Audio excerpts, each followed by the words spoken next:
नाज है देश को तुम पर, सुन लो वीर सपूत। संकट के इस घड़ी में खड़े हो बनकर देवदूत। हाँ, आज नाज है देश को तुम पर, सुन लो वीर सपूत। संकट के इस घड़ी में खड़े हो बनकर देवदूत।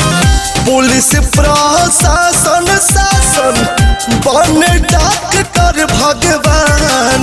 पुलिस प्रशासन शासन बने डॉक्टर भगवान। कभी हारा है न कभी हारेगा, कोरोना से जीतेगा हिंदुस्तान।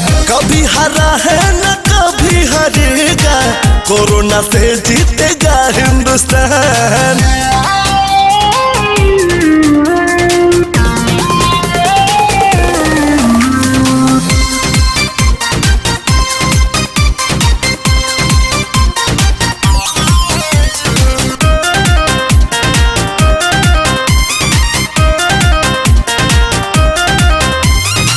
पौला दीजी करवा ले तुम तो ड्यूटी पर अपने अड़े हो। पक कोरोना का खतरा, हिम्मत से फिर भी खड़े हो।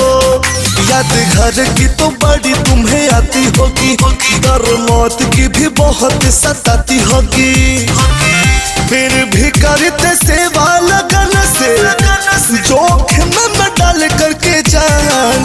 फिर भी करते सेवा लगन से, जोखिम में डाल करके जान। जाति धर्म न देखते मजहब, हिंदू है कि मुसलमान।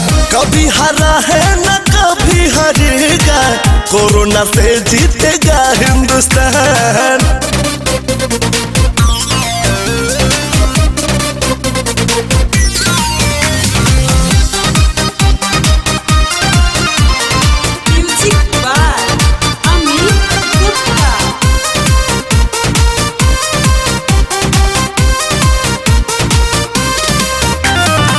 हम सबके लिए जो जीते, उनका सम्मान करें हम। घर में ही रहे सुरक्षे, निकले ना बाहर कदम। तेरी मेरी सबकी है ये जिम्मेदारी बड़ी, चूक गए तो सोचो मौत है आगे खड़ी। निर्भय तिवारी कहता, देना तुम इस पर ध्यान। यूपी सुनील कहता, देना तुम इस पर ध्यान।